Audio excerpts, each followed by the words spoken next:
Friends, my life food Tamil சேனல்லேருந்து நான் உங்கள் கற்பகம் பேசுகிறேன். இன்றைக்கி வாழைக்கருவாடு எப்படி வறுக்கிறதுன்னு பார்க்கலாம்.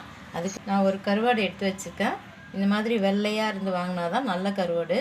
கலர் கம்மியாக இருந்தால் வாங்காதீங்க, பார்த்து வாங்கிக்கோங்க. இது கொஞ்சம் உப்பு ஜாஸ்தியாக இருக்கும், அதனால் சுடுதண்ணியில் ஊற வைக்கணும் ஒரு 5 நிமிஷம். 1 ஸ்பூன் மிளகாத்தூள், 1/2 ஸ்பூன் மஞ்சத்தூள், இது வறுத்தெடுக்க எண்ணெய். உப்பாக இருக்கும், அதனால் வெதுன்னு தண்ணி சூடாக தண்ணி வச்சு கொஞ்சம் நேரம் ஊறட்டும். இந்த மாதிரி ஊற வச்சு நான் சுத்தமாக தோல்லாம் க்ளீன் பண்ணி கழுவிட்டேன். 4 முறை தண்ணி ஊற்றி கழுவிட்டேன். இப்போ இந்த மிளகாத்தூளும் மஞ்சத்தூளும் போட்டு பிசைஞ்சிக்கலாம். உப்பு போட வேண்டாம், ஏன்னா அதிலே உப்பு தான் இருக்கும். நல்லா மிக்ஸ் பண்ணிக்கோங்க. மிக்ஸ் பண்ணி ஒரு 2-3 நிமிஷம் அப்படியே வச்சுருங்க, வறுத்துக்கலாம். பிசைஞ்சு வச்ச கருவாடு ஊறிடுச்சு. இப்போ ஸ்டவ் ஆன் பண்ணி ஒரு தவா வச்சுக்கலாம். தவா காயிட்டோம்.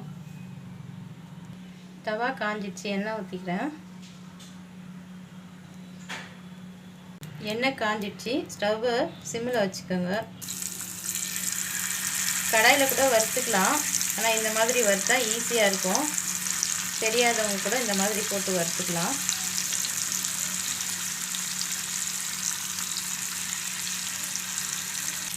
இந்த பக்கம் சேர்ந்துடுச்சு, திருப்பி விட்டுக்கலாம். இதே மாதிரி திருப்பி விட்டு எடுத்துக்கலாம் எல்லாத்தையும். அவ்வளோதான், ஈஸியாக இருக்கும். நீங்கள் கடாயில் வறுத்திங்கன்னா போட்டு தொடர்ந்துட்டு இருக்கணும். இது ஈஸியான மெத்தடு.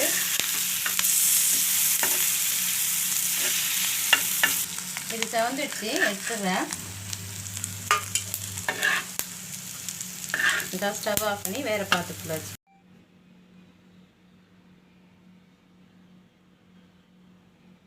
சுவையான வாழைக்கருவாடு வறுவல் ரெடி ஆகிடுச்சு. இது சாம்பார் சாதம், ரசம் சாதத்துக்கு வச்சு சாப்பிட்லாம்.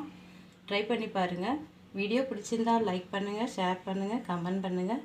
நம்ம சேனலை சப்ஸ்கிரைப் பண்ணுங்கள்.